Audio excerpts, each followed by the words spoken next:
তোমরা যদি মেট্রো রোডের ঠাকুর দেখতে আসো তাহলে কিন্তু মেট্রো স্টেশনে টিকিটের জন্য প্রচুর লাইন থাকে, প্রচুর লাইন পড়ে।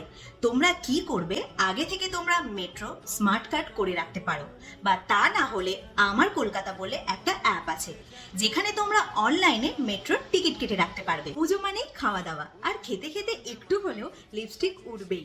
তার জন্য তোমরা যে লিপস্টিকটা পরবে সেটা নিয়ে রাখতে পারো, বা সবসময়ের জন্য তোমরা তোমাদের ব্যাগেতে একটা লিপ বাম নিয়ে রাখবে। সব দোকানেই ফোনপে ব্যবস্থা থাকে, কিন্তু তাও তোমরা গাড়ি ভাড়ার জন্য বা কিছু প্রবলেমের জন্য একটু হলেও ক্যাশ নিয়ে রেখো।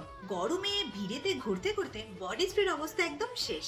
পারলে তোমরা পকেট পারফিউম ক্যারি করতে পারো। ঘুরতে ঘুরতে তো উল্টোপাল্টা খাওয়া দাওয়া লেগেই থাকবে, তার জন্য তোমরা ব্যাগেতে একটা অ্যান্টাসিড ক্যারি করতে পারো। লাস্টে ফোনটা নিয়ে বেরিয়ে পড়ো। সুন্দর একটা ব্যাগ নাও, সাথে এই ইম্পর্টেন্ট জিনিসগুলো ক্যারি করো, দেখবে অনেক কাজে আসবে। সবাইকে শুভ শারদিয়া।